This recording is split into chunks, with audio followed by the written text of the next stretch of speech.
नमस्कार, मी अमृता दीक्षित। आम्ही ठाणेकर वृत्तवाहिनीमध्ये आपणा सर्वांचं स्वागत सादर करीत आहोत आतापर्यंतच्या ठळक घडामोडी। ठाणे पोलीस आयुक्तालयाच्या हद्दीतील भिवंडी परिसरात वाढत्या सोनसाखळी चोरीच्या गुन्ह्यांना आळा घालण्यासाठी वरिष्ठांच्या आदेशानुसार गुन्हे शाखा युनिट 2च्या पथकाने धडक मोहीम राबवून इराणी टोळीतील सराईत सोनसाखळी चोर अब्बास शब्बर जाफरी 23 याला सापळा रचून अटक केली आहे। त्याची अधिक चौकशी केली असता तब्बल 19 गुन्ह्यांची कबुली आरोपीने दिली आहे। त्याच्याकडून 23,89,00,000 रुपयांचा मुद्देमाल हस्तगत करण्यात आला आहे। ठाणे गुन्हे शाखा युनिट 2चे वरिष्ठ पोलीस निरीक्षक सचिन गायकवाड यांना मिळालेल्या गोपनीय माहितीच्या आधारे पोलिसांनी भिवंडीच्या शांतीनगर परिसरात सापळा रचून इराणी टोळीतील सराईत आरोपीस अटक करण्यात आली आहे। अटक आरोपी अब्बास शब्बर जाफरी याच्यावर विविध पोलीस ठाण्यात 19 गुन्हे दाखल आहेत। ठाणे पोलीस आयुक्तालयाच्या हद्दीमध्ये जे काही चेन स्नॅचिंगचे घटना घडत आहेत त्या अनुषंगाने माननीय पोलीस आयुक्त डुमरे सर यांचे आदेश होते की यामध्ये आपल्याला जे स्ट्रीट क्राइम्स आहेत त्याच्यावरती आपल्याला आळा बसवायचा आहे। त्या अनुषंगाने डिटेक्शन असेल, प्रिव्हेंटिव्ह ॲक्शन असेल, या अनुषंगाने कारवाई करताना त्या गुन्हे शाखेच्या युनिट 2चे सिनियर PI सचिन गायकवाड आणि यांच्या टीमला एका गुन्ह्यामध्ये हा अली इराणी उर्फ अब्बास शब्बर जाफरी राहणारा हा पिराणीपाडा भिवंडीचा आहे याची माहिती मिळाली। त्या अनुषंगाने यांनी ट्रॅप आयोजित केला आणि त्याच्यामध्ये त्याला अरेस्ट केलं। या अरेस्ट केल्यानंतर इंट्रोगेशनमध्ये असं समोर आलं की याचे जवळजवळ याने 15 चेन स्नॅचिंगचे गुन्हे आपल्या ठाणे पोलीस आयुक्तालयातील विविध पोलीस स्टेशनच्या हद्दीमध्ये केलेले आहेत। 2 मोबाईल स्नॅचिंगचे गुन्हे केलेले आहेत आणि 3 मोटरसायकल चोरी करून ह्या गुन्ह्यामध्ये वापरलेले आहेत। यामध्ये जवळजवळ 306 ग्रॅम वजनाचं सोनं मुद्देमाल आपण हस्तगत केलेला आहे। 4 मोबाईल हस्तगत केलेले आहेत आणि 3 मोटरसायकल याच्यामध्ये मुद्देमाल जप्त केलेला आहे। एकूण 23,89,000 रुपयेचा मुद्देमाल आपण याच्यामध्ये जप्त केलेला आहे। अतिशय उत्कृष्ट अशी कामगिरी याच्यामध्ये युनिट 2चे सिनियर PI सचिन गायकवाड, त्यांची टीममध्ये API Dhanraj Kedar, API Dhoke, API माळी, PSI राजेंद्र चौधरी, निसार तडवी आणि अशी पूर्ण टीमने केलेले आहे। ACP डिटेक्शन 1 सोनवणे साहेब यांच्या मार्गदर्शनाखाली ही कारवाई करण्यात आली आणि अशा पद्धतीने याच्यामध्ये एक आरोपी आणखीनही वॉन्टेड आहे। तो मिळाल्यानंतर आपल्याला याच्यामध्ये आणखीन काही गुन्हे उघडकीस येण्याची शक्यता आहे। तेही आपण याच्यामध्ये उघडकीस आल्यानंतर आपण आपल्याला कळवण्यात येईल आणि याच्यामध्ये याच्या अगोदरही या आरोपीविरुद्ध गुन्हे दाखल आहेत। त्याच्या अनुषंगानं माहिती घेणं चालू आहे आणि याच्यामध्ये स्ट्रॉंग काही ॲक्शन आपल्याला घेता येईल। प्रिव्हेंटिव्ह अशा स्वरूपाची आम्ही त्याच्यामध्ये माहिती घेत आहोत आणि एक उत्कृष्ट असं डिटेक्शन युनिट 2ने केलेलं आहे। आणखीनही गुन्हे शाखेकडून काही ह्याच्यामध्ये पाईपलाईनमध्ये आहेत डिटेक्शन, आपल्याला थोड्या दिवसामध्ये त्याच्यामध्ये आपल्याला सक्सेस मिळेल असं आहे। तर चेन स्नॅचिंग आणि स्ट्रीट क्राईमवरती जो फोकस माननीय पोलीस आयुक्तांचा आहे त्या अनुषंगानं आपण कारवाई केलेली आहे आणि इथून पुढेही कारवाई करत राहणार आहे। सर, एवढ्या मोठ्या प्रमाणामध्ये यामध्ये 1 किंवा 2 आरोपी टोळी असण्याची शक्यता आहे? निश्चित आता जी सुरुवातीचं इन्व्हेस्टिगेशन आहे याच्यामध्ये एक आणखीन आरोपी याच्यामध्ये इन्व्हॉल्व आहे। याच्यामध्ये काही रिसिव्हर किंवा आंतरराज्यीयसुद्धा काही याच्यामध्ये इन्व्हॉल्वमेंट असते। तर या अनुषंगानं आणखीनही तपास चालू आहे। आणखीन काही लोक इन्व्हॉल्व असतील तर जसं समोर येईल त्या अनुषंगानं आपण त्याच्यावरती कारवाई करणार आहोत। आता जो गुन्हेगार पकडला आहे त्याच्यावर यापूर्वी देखील आपण केस होते, अशा गुन्हेगारांमध्ये ठोस कुठल्या तरी प्रकारे कारवाई व्हावी यासाठी कुठल्या प्रकारचं ॲक्शन पोलीस घ्यावं? निश्चित या अगोदरही काही अशा ज्या रॉबरीच्या केसेस आहेत त्याच्यामध्ये काही नेक्सस असेल, त्याच्यामध्ये मोठ्या प्रमाणात इन्व्हॉल्वमेंट असेल तर काही गुन्ह्यामध्ये आपण मोका कायद्याखाली कारवाई करण्यात आलेली आहे। याच्यामध्ये तसे काही इन्ग्रेडियंट जर असतील तर आपण स्ट्रॉंग प्रिव्हेंटिव्ह ॲक्शन याच्यामध्ये घेणार आहे।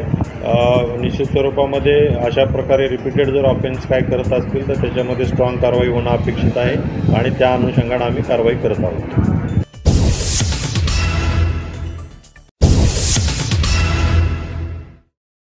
ठाणेकर मालमत्ता करदात्यांसाठी करातील व्याज माफी अभय योजना 31 डिसेंबर 2023 पर्यंत मालमत्ता करावरील 100% व्याज माफ, तसेच 1 जानेवारी ते 15 जानेवारी 2024 या कालावधीमध्ये मालमत्ता करावरील 75% व्याज माफ। त्याचप्रमाणे 16 जानेवारी ते 31 जानेवारी 2024 या कालावधीमध्ये मालमत्ता करावरील 50% व्याज माफ। तरी सदर व्याज माफीच्या अभय योजनेचा ठाणेकर करदात्यांनी लाभ घ्यावा। महानगरपालिकेच्या कोणत्याही संकलन केंद्रावर कर भरण्याची सोय आहे। एटीएम, डेबिट, क्रेडिट कार्डद्वारे कर भरण्याची सुविधा उपलब्ध करून देण्यात आली आहे। सोमवार ते शनिवार या दरम्यान सकाळी 10:30 ते सायंकाळी 5 वाजेपर्यंत संकलन केंद्राची वेळ असून करदात्यांच्या सोयीसाठी रविवारी संकलन केंद्र सकाळी 10:30 ते दुपारी 1:30 वाजेपर्यंत सुरू ठेवण्यात येत आहेत। यासोबतच ठाणे महानगरपालिकेच्या propertytax.thanecity.gov.in या संकेतस्थळावर ऑनलाईन पद्धतीने मालमत्ता कर भरण्याची सुविधा उपलब्ध करून देण्यात आली आहे।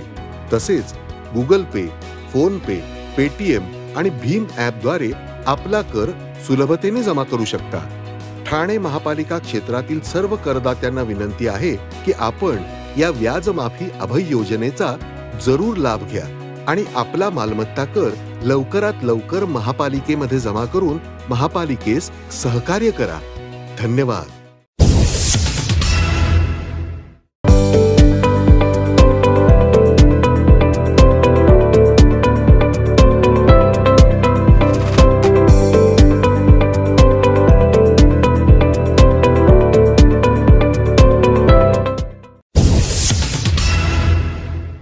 आज शिवसेना उबाठा गट व शिवसेना शिंदे गट यांची आज आमदार अपात्रता सुनावणीचा निकाल लागणार आहे।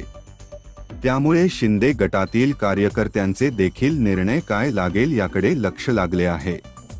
याच त्या पार्श्वभूमीवर आज ठाण्यातील जयभवानी नगर येथे शिवसेना शिंदे गटाकडून महाआरतीचे आयोजन करण्यात आले होते। यावेळी निर्णय आपल्याच बाजूने लागावा अशी इच्छा शिंदे गटाच्या कार्यकर्त्यांनी व्यक्त केली आहे। या महाआरतीसाठी शिवसेना शिंदे गटाचे कार्यकर्ते मोठ्या संख्येने उपस्थित होते। हा एक ऐतिहासिक निकाल आहे आणि तो निकाल माननीय मुख्यमंत्री आदरणीय एकनाथ शिंदे साहेब यांच्या बाजूने लागावा म्हणून आम्ही गणेशाला साकडं घातलं।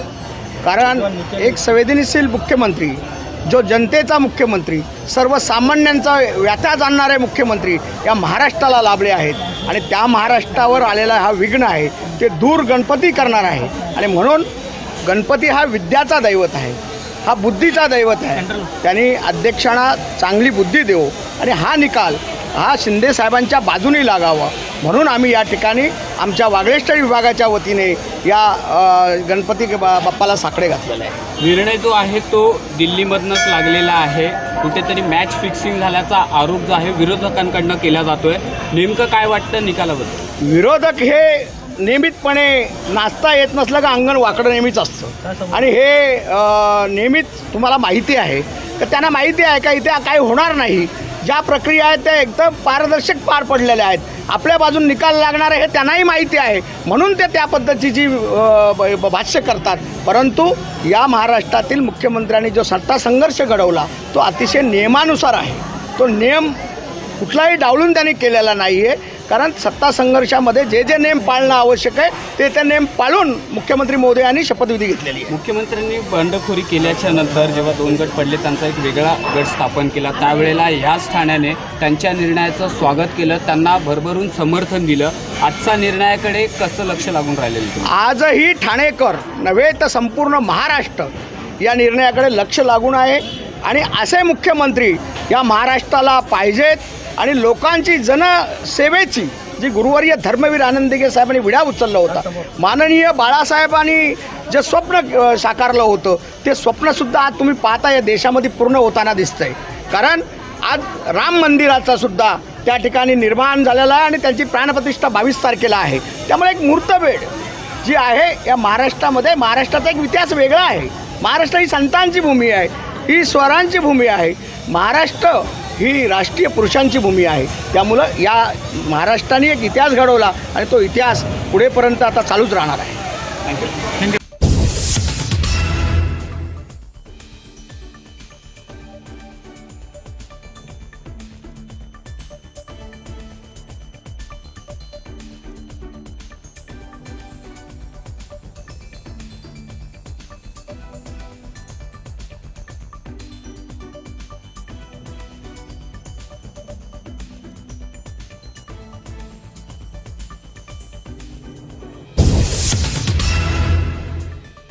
नमस्कार, माझं नाव यतीन टिपणीस. मी जन्माचा ठाणेकर आहे आणि आमची तिसरी पिढी आज ठाण्यात आहे. माझ्या स्वतःच्या व्यवसायाबद्दल बरोबर मी स्वतः एक खेळाडू पण आहे. मी टेबल टेनिस खेळायचो आणि खेळणं संपल्यानंतर मी ॲडमिनिस्ट्रेशनमध्ये आलो. गेले 30 वर्ष मी ठाणे जिल्हा संघटनेचा सचिव आहे. गेले 15-20 वर्ष महाराष्ट्र राज्य टेबल टेनिस संघटनेचा सचिव आहे व अखिल भारतीय संघटनेचा पण एक्झिक्युटिव्ह कमिटी मेंबर आहे.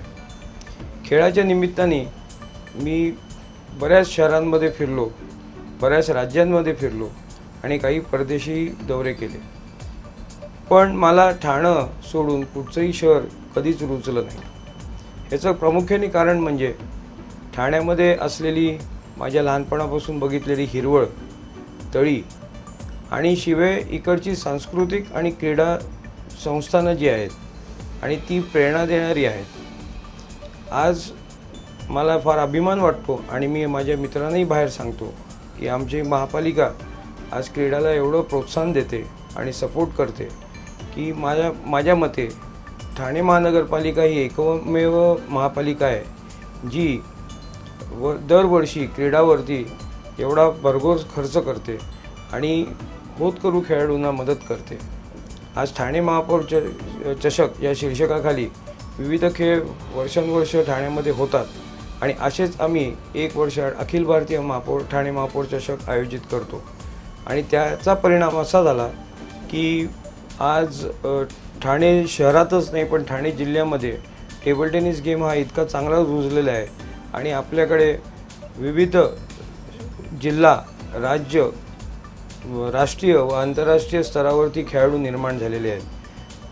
आत्ताच काही वर्षापूर्वी कॉमनवेल्थ गेम्स झाल्या तेव्हा इंडियन टीमच्या 4 पैकी 2 पोरी या ठाणे शहरातल्या होत्या व त्यांनी सिल्वर मेडल मिळवलं होतं. तसंच आत्ता मागच्या वर्षी सिद्धेश पांडेंनी नॅशनल चॅम्पियनशिप मारली आणि आता बरेच असे खेळाडू आहेत जे राज्य, राष्ट्रीय व आंतरराष्ट्रीय स्तरावरती आपले नाव गाजवतील.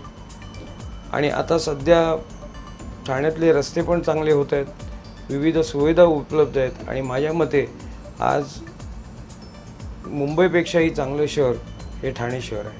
धन्यवाद.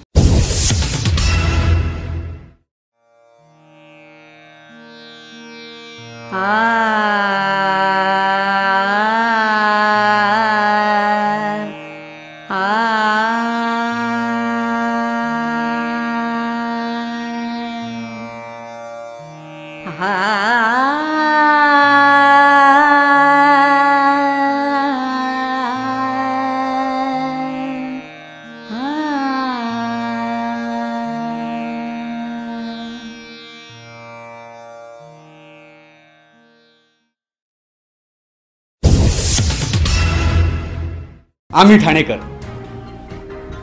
आम्ही ठाणेकर. आम्ही ठाणेकर.